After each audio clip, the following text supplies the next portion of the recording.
Hello বন্ধুরা, কেমন আছেন সবাই? আশা করছি সবাই খুব ভালো আছেন, সুস্থ আছেন। বন্ধুরা, আপনারা এখানে দেখতে পাচ্ছেন আমি একটি স্টেটর নিয়ে নিয়েছি। এটি হচ্ছে একটি সিন্নি টেবিল ফ্যানের স্টেটর।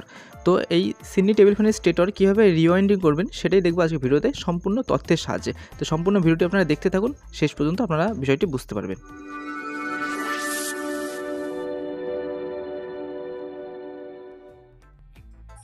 তো দেখুন বন্ধুরা, আমি এখানে একটি স্টেটর নিয়ে নিয়েছি। এখানে দেখতে পাচ্ছেন টোটালে 4টি স্লট রয়েছে। এই 4টি স্লটের মধ্যে আমাদেরকে কয়েল কীভাবে ইনস্টলেশন করতে হবে সেটা আমরা আজকে দেখব।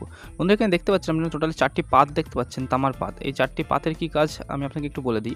এই পাত 4টি কী করে, আমাদের ফ্যানের যে ডাইরেকশন আছে সেই ডাইরেকশনটাকে চেঞ্জ করতে সহযোগিতা করে। বিকজ এই ফ্যানে কোনো রকমের ক্যাপাসিটার ব্যবহার করা হয় না। এই ফ্যানের যে ডাইরেকশন যদি অ্যান্টি ক্লক বা ক্লক ওয়াইজ যদি আপনারা ঘোরাতে চান, সেক্ষেত্রে আপনাদের পাত যেদিকে রয়েছে সেটাকে ঘুরিয়ে উল্টো দিকে লাগাতে হয়। সাপোজ ধরে নিন পাতটির সামনের দিকে রয়েছে, আমি যদি এইভাবে লাগাই, ফ্যান যদি সোজা না ঘোরে, সেক্ষেত্রে আমরা করবো কি, আমাদের যে স্টেটরটি রয়েছে সেই স্টেটরটিকে উল্টো দিকে ঘুরিয়ে বসে দেবো। অর্থাৎ পাতগুলিকে আমরা পিছন দিকে দেবো। অর্থাৎ পাত যে সাইডে লাগানো আছে সেই সাইডটা আমরা পিছন দিকে দেবো, তাহলে আমাদের ফ্যান সোজা করতে শুরু করে দেবে, তাও 100%। ঠিক আছে? তো এই ফ্যানে যেহেতু ক্যাপাসিটার ইউজ করা হয় না, সেই কারণে আমরা এটাকে পাতের সাহায্যে আমাদের যে ডাইরেকশন সেটাকে চেঞ্জ করতে সহযোগিতা করে। এবার আমরা দেখব, দেখুন বন্ধুরা, এখানে আমাদের যে স্টেটরটি রয়েছে এই স্টেটরের টোটাল ডেটা কী লাগবে আর এই স্টেটরের মেজারমেন্ট কীভাবে করতে হয় সেটা আমরা আগে দেখে নেব। দেখুন বন্ধুরা, এখানে আমি যে স্টেটরটি নিয়ে নিয়েছি, এই স্টেটরের সবার প্রথমে আমাদের মেজারমেন্ট যেটা করতে হবে সেটা হচ্ছে ফ্যানের মোটাইটি কতটা, অর্থাৎ কতটা এটা মোটা। এটা দেখুন 1 ইঞ্চির মতো মোটা। আর এটার যে ভিতরের ডায়ামিটার অর্থাৎ ইনার ডায়ামিটার, এটা হচ্ছে 2 ইঞ্চি মতো। আর বাইরের যে ডায়ামিটার সেটা হচ্ছে 3.5 ইঞ্চির থেকে একটু বেশি। অর্থাৎ আমরা এটাকে 10 সেন্টিমিটার আশেপাশে বলতে পারি। দেখুন পিছন দিকে লেখা রয়েছে, এটা 10 সেন্টিমিটার আশেপাশে আমরা বলতে পারি। আর এটার যে পরিধি হবে, অর্থাৎ বাইরের যে পরিধি সেটা হচ্ছে এখানে দেখুন 12 সেন্টিমিটার। তো আপনাদের কাছে যদি এই ধরনের স্টেটর থাকে, তাহলে সেই স্টেটরে আপনারা তার কতটা ব্যবহার করবেন, কত নাম্বার তার ব্যবহার করবেন, ঠিক আছে, সমস্ত কিছু আমি দেখাবো স্টেপ বাই স্টেপ। আপনারা সম্পূর্ণ ভিডিওটি শেষ পর্যন্ত দেখতে থাকবেন। তো দেখুন বন্ধুরা, এই স্টেটরে আমরা যে তারটি ব্যবহার করবো সেটা হচ্ছে SWG 30 নম্বর। আর এখানে কয়েলের যে টার্ন হবে সেটা 580। আর কয়েল ডিস্টেন্স হবে 6 ইঞ্চি এবং কয়েল পিচ থাকবে 1 থেকে 2। আর এখানে টোটাল তার লাগবে আমাদের 275 গ্রাম। এখানে দেখুন আমাদের যে পুরনো কয়েলটা ছিল, এখানে কিন্তু টোটাল টার্ন ছিল, অর্থাৎ পাক সংখ্যা ছিল 560। কিন্তু আমরা যেহেতু নতুন কয়েল ওয়াইন্ডিং করবো, সেক্ষেত্রে আমরা একটু বেশি বাড়িয়ে দেবো, 580 দিচ্ছি। তো এখানে দেখুন তো আপনারা এখানে একটি ফার্মি দেখতে পাচ্ছেন। এই ফার্মির মাপটা কত আছে আমি আপনাকে একটু বলে দিই। দেখুন এখানে আমি যে ফার্মিটি ইউজ করছি, এই ফার্মিটির যে মাপ আছে সেটা হচ্ছে 6 ইঞ্চি। আপনাদের কাছে যদি এরকম মাপের ফার্মি থাকে, তাহলে আপনারা সেই ফার্মি থেকে কয়েল তুলে খুব ইজিলি আপনারা এর মধ্যে ইনস্টল করতে পারবেন। তো এই ভিডিওতে আমি আপনাকে কয়েল তুলে আর দেখাচ্ছি না। এখানে আপনারা একটি ফার্মি দেখতে পাচ্ছেন, আমি আপনাকে দেখাচ্ছি। তো এই ফার্মির সাহায্যে আপনারা এখানে কয়েল তুলে লাগাতে পারেন। অ্যাকচুয়ালি কী হয়, এই ফার্মির চারিদিকে গোল গোল করে ঘোরালে পারেই আপনারা কয়েল তুলতে পারবেন। ঠিক আছে? তো এই ফার্মির চারিদিকে দেখুন আমি কয়েলগুলো তুলে নিয়েছি। ফার্মির মাপ যে ছিল 6 ইঞ্চি ফার্মির মাপে, তো আমি কয়েলগুলো তুলে নিয়েছি। এখানে টোটাল আমাদের 4টি কয়েল তুলতে হবে। আর 4টি কয়েলে আলাদা থাকবে। আমাদের যে স্টেটরটি রয়েছে সেই স্টেটরটিকে কোনো ভাইসের মধ্যে বসাতে পারি, অথবা এইভাবে আপনারা কোনো একটা জায়গায় এরকমভাবে স্টেবল করে বসাতে পারেন। তারপর যে কোনো একটি কয়েল নেবেন। কয়েল নেওয়ার পর কয়েলের যে তারগুলো লিডগুলো বেরিয়েছে, ঠিক আছে, প্রত্যেকটি কয়েলের লিড কিন্তু একই দিকে বেরোবে। দেখুন আমার এখানে যে কয়েলের লিডগুলো বেরিয়েছে, এটা আমাকে যেদিকে পাত রয়েছিল, অর্থাৎ কপার পাত যেদিকে ছিল, সেই দিক দিয়ে আমরা বার করব। বার করার পর এরকমভাবে আমাদের যে স্লট আছে স্লটের মধ্যে ঢুকিয়ে দিয়ে এরকম একটি প্লাস্টিকের সাহায্যে একটা সাইড সম্পূর্ণভাবে ব্লক করে দেবো, যাতে ওই সাইডটি বেরিয়ে না যায়। তারপর করবো কি, আমরা আরেকটি কয়েল নেব। সেই কয়েলের ডাইরেকশনও একই দিকে থাকবে, অর্থাৎ সেই কয়েলের লিডগুলো একই দিকে থাকবে। এবার করবো কি, যে পরের যে স্লটটি ফাঁকা থাকবে সেই স্লটের মধ্যে আগে ঢুকিয়ে নেবো। ঠিক আছে? তারপর যেই স্লটের মধ্যে আমাদের আরেকটি তার ঢুকেছিল, আগের যে কয়েলটি ঢুকেছিল, যেখানে আমরা পিভিসি পেপার দিয়ে ব্লক করেছি, সেখানে আরেকটি পিভিসি পেপার দিয়ে দেবো, যাতে আমাদের কয়েলটি ভিতরে ঢোকাতে সুবিধা হয়। দেওয়ার পর এরকমভাবে চাপ দিলে পরে খুব সহজে আমাদের কয়েলটি ভিতরে ঢুকে যাবে। আপনারা হয়তো দেখতে পাচ্ছেন। তো দেখুন বন্ধুরা, এখানে আমি পেপারটি খুব সুন্দরভাবে লাগিয়ে নিয়েছি। এটা লাগালে পরে কী হচ্ছে, আপনাদের যে কয়েলটি রয়েছে সেই কয়েলটি আর বেরিয়ে আসবে না। তো কী হচ্ছে, আপনাদের ফিটিং করতে সুবিধা হবে। দেখুন এখানে আমাদের দুটো কয়েলের মাঝখানেও পেপার রয়েছে এবং কয়েলের উপর দিক দিয়েও পেপার রয়েছে। এবার আমরা করবো কি, এই কয়েলের মাঝখানে এরকম একটা পাত থাকে, ঠিক আছে, এই পাতটাকে আমরা লাগিয়ে দেবো। এটা হচ্ছে লোহার একটি পাত, ঠিক আছে, এটাকে লাগিয়ে দিলে পরে আমাদের যে কয়েলটি রয়েছে সেই কয়েলটি আর বের হবে না, এটা এর মধ্যে খুব সুন্দরভাবে সেট হয়ে যাবে। এবার আমরা করবো কি, পরবর্তী যে কয়েলটি আছে সেই কয়েলটিকে সেট করবো। তার জন্য আমরা করবো কি, প্রথমে আগের যে কয়েলটি ছিল সেই কয়েলটিকে একটি পেপারের সাহায্যে ভালো করে গুছিয়ে ভিতরের দিকে ঢুকিয়ে নেব। তো এখানে আমি এই কয়েলটিকে পেপারের সাহায্যে ঢুকিয়ে নিলাম। এবার অপোজিট সাইডে যে গ্যাপটি রয়েছে সেই গ্যাপের ওখানে আরেকটি পেপার লাগিয়ে আমরা আরেকটি কয়েল বাঁধতে শুরু করে দেবো। তো দেখুন এখানে আরেকটি কয়েল নিয়ে নিয়েছি, এখানে পেপার লাগানো হয়ে গেছে। নেওয়ার পর আমরা করব কি, সামনে যেটা ফাঁকা স্লট রয়েছে সেখানে আগে লাগিয়ে নেব কয়েলটি। তারপর একটি পেপার নিয়ে ওইটিকে পিছন দিকে যে ফাঁকা জায়গাটি যেখানে আমরা দ্বিতীয় কয়েলটি ঢুকবে সেখানে আমরা পেপারের মাঝখান দিয়ে কয়েলটিকে এরমভাবে ঢুকিয়ে দেবো। আপনারা পেপারটি আমরা কীভাবে লাগাচ্ছি সেটা একটু ভালোভাবে মনে রাখার চেষ্টা করবেন, কারণ এখানে পেপার লাগানোটা হচ্ছে সবথেকে বেশি ইম্পর্টেন্ট জিনিস। একটি কয়েলে একটি স্লটের মধ্যে মোটামুটি 3টে পেপার ঢুকবে। ঠিক সেরকম আগের প্রসেসে আবার একই রকমভাবে আমরা করবো কি, কয়েলটির উপরে একটি পেপার লাগিয়ে নেবো, আর উপরে যে কয়েলটি ছিল সেখানেও একটি পেপার লাগিয়ে নেবো। নেওয়ার পর করবো কি, আরেকটি পেপার লাগিয়ে সেটার মধ্যে দিয়ে আমরা প্রথমে পিছন দিকের কয়েলটি লাগিয়ে নিচ্ছি, অর্থাৎ বা সাইডের কয়েলটি লাগিয়ে এরমভাবে চাপ দিলে পরে এটা খুব আস্তে করে ঢুকে যাবে। শেষের কয়েলটি ঢোকাতে একটু কষ্ট হতে পারে আপনাদের, শেষের কয়েলটি সেট করতে একটু অসুবিধা হতে পারে। তারপর করবো কি, উপর দিকের কয়েলটিকেও আমরা ঠিক সেমভাবে লাগিয়ে নেবো। দেখুন আমি এখানে লাগিয়ে দেখাচ্ছি, উপর দিকে যে কয়েলটি রয়েছে সেখানে আমি একটি পেপার লাগিয়ে নিয়েছি। এবার ওর মাঝখান দিয়ে এটিকে হালকা করে চাপ দেবো, আর চাপ দিলে পরে এরকমভাবে আপনাদের কয়েলটি ভিতরে প্রবেশ করে যাবে।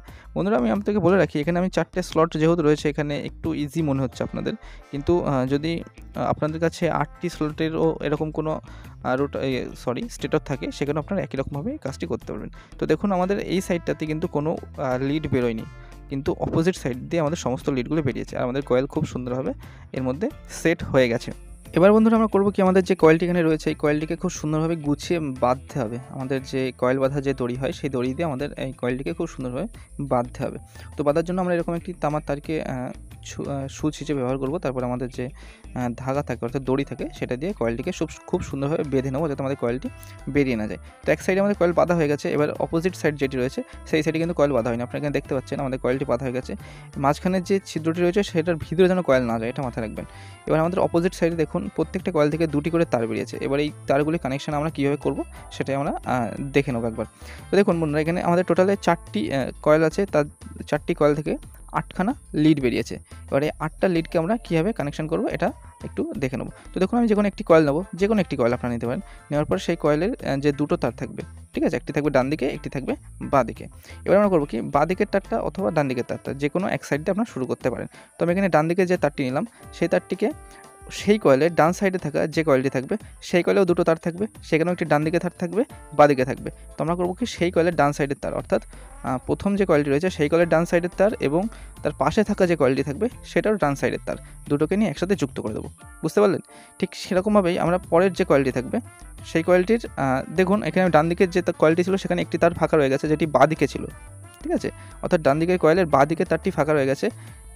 এই কয়েলের ডান সাইডে যে কয়েলটি রয়েছে সেই কয়েলের আমরা করবো কি, বাঁ সাইডে তারটি নেব। এখানে ভালো করে বুঝবেন। দেখুন আমাদের যে কয়েলটি একবার প্রথমে আমরা যুক্ত করলাম সেটির বাঁ সাইডের তার এবং তার পাশে থাকা যে কয়েলটি ছিল সেটিরও বাঁ সাইডের তার যুক্ত করব। এবার দেখুন আমাদের 3 নম্বর কয়েলের ডান সাইডের তারটা ফাঁকা রয়ে গেছে, অর্থাৎ 2 নম্বর কয়েল এবং 3 নম্বর কয়েল যুক্ত হয়ে গেছে। এবার 3 নম্বর কয়েলের ডান সাইডের তারটা ফাঁকা রয়ে গেছে, সেই তারটিকে আমরা নিয়ে গিয়ে 4 নম্বর যে কয়েলটি থাকবে অর্থাৎ আমাদের 3 নম্বর পরের যে 4 নম্বর কয়েলটি রয়েছে সেই কয়েলের 2টো তার, একটি হচ্ছে বাঁ সাইডের কয়েল, একটি ডান সাইডে যে তারটি থাকবে সেটার সঙ্গে যুক্ত করে দেবো, অর্থাৎ 3 নম্বরের ডান সাইডের সঙ্গে 4 নম্বরের ডান সাইড। তো কী হচ্ছে বন্ধুরা, প্রথমে ডান দিকের কয়েলের ডান সাইডের তারের সঙ্গে তার পাশের কয়েলের ডান সাইডের তার, তারপরে বাঁ সাইডের কয়েলের তারের সঙ্গে বাঁ সাইডের তার, এরকমভাবে আপনাদেরকে যুক্ত করতে হবে। বুঝতে পারলেন? এবার আমাদের অবশেষে কী হচ্ছে দেখুন, 2টো তার বেরিয়ে আসলো।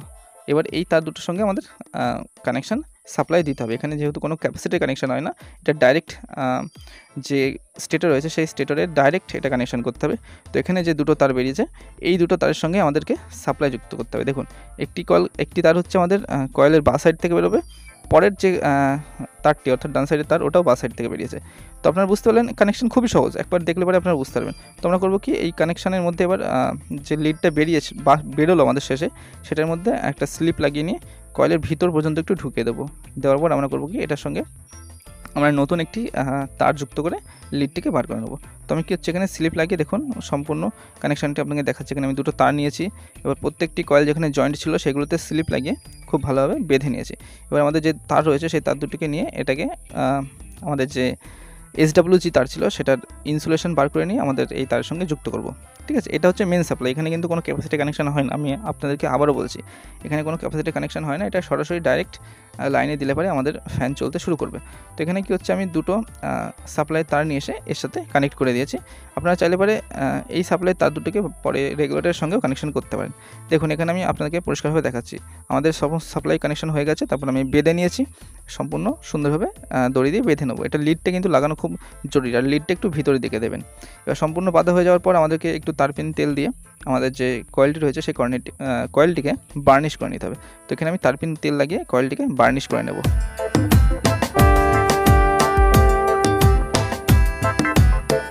তো দেখুন বন্ধুরা, এখানে আমাদের কয়েল সুন্দরভাবে বার্নিশ করা হয়ে গেছে এবং কয়েলটি শুকিয়েও গেছে। আপনারা এখানে দেখতে পাচ্ছেন আমাদের কয়েল খুব সুন্দরভাবে বার্নিশ হয়ে গেছে। এবার আমরা করবো কি, এই কয়েলটিকে স্টেটরটিকে আমাদের যে বডি রয়েছে সেই বডির মধ্যে খুব সুন্দরভাবে সেট করব। তো এখানে দেখুন সেট করার জন্য দুই সাইডে, স্টেটরের দুই সাইডে দুটো ছিদ্র দেখতে পাচ্ছেন।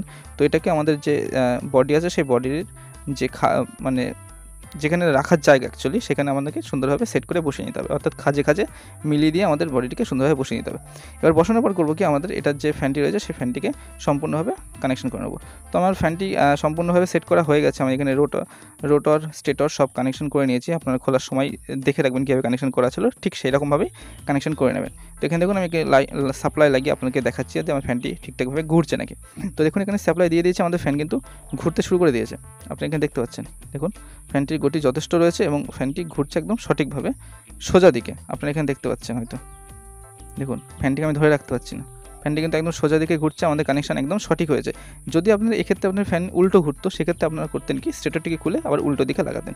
তো আশা করছি বন্ধুরা আপনারা ভিডিওর মাধ্যমে বুঝতে পারলেন যে এই ধরনের কয়েল যদি আপনার কাছে থাকে, অর্থাৎ এই ধরনের স্টেটর যদি থাকে, তাহলে আপনারা কীভাবে সেটা কাজ করবেন। আজকের মতো ভিডিওটা আমরা এখানে রাখছি। যদি ভিডিওটি ভালো লাগে তাহলে লাইক করে চ্যানেলটি সাবস্ক্রাইব করে পাশে থাকা বেল আইকন প্রেস করে দেবেন। দেখা হচ্ছে আপনার সাথে খুব শীঘ্রই। ততক্ষণ আপনার খেয়াল রাখুন, সুস্থ থাকুন, ধন্যবাদ।